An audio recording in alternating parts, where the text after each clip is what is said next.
grote drukte van de morgen aan de omloop in Dokkum. Een oud wenszorgcomplex daar wordt kleermakken voor de komst van Oekraïense vluchtelingen. De gemeente Noordoost-Friesland had er voor de hand geerstlijn met vluchtelingenwerk. We zijn al bezig om het schemheidje en het inrichten van de bedden moeten erin en de meubels moeten erin. En daar ben we nog druk met dwaande. Het broonalarm is test, de gong gaan een laatste likje verven krijgen en het grien is bijwerken. Els in het spier om de nieuwe bewoners een krees onderkomen te jan.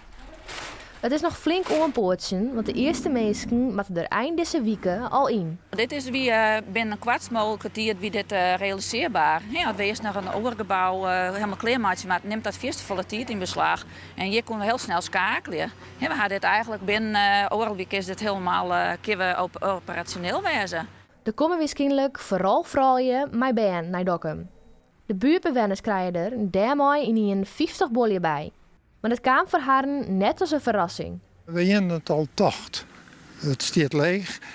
En dan ben voor zover het wij weten eigenlijk geen plan om daar snel mee bezig te gaan. Dus het is eigenlijk een ideaal plak. En dan kunnen we ze heel mooi de stad zien laten. Maar ze zijn tegen welkom. De nijkommers worden met iepen jerms ontvangen. De buurtbewoners hebben al nooit tocht over een warm welkom.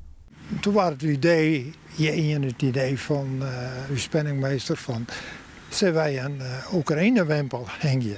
Dat leek ons een leuk welkom. Dat is toch even iets herkennen en daar wij een beetje meeleven bij hen. Er wordt op het station naar meer opvangplekken in de regio. Op basisschool De Fontein in Damwoord is intussen ook onwiest als opvanglocatie.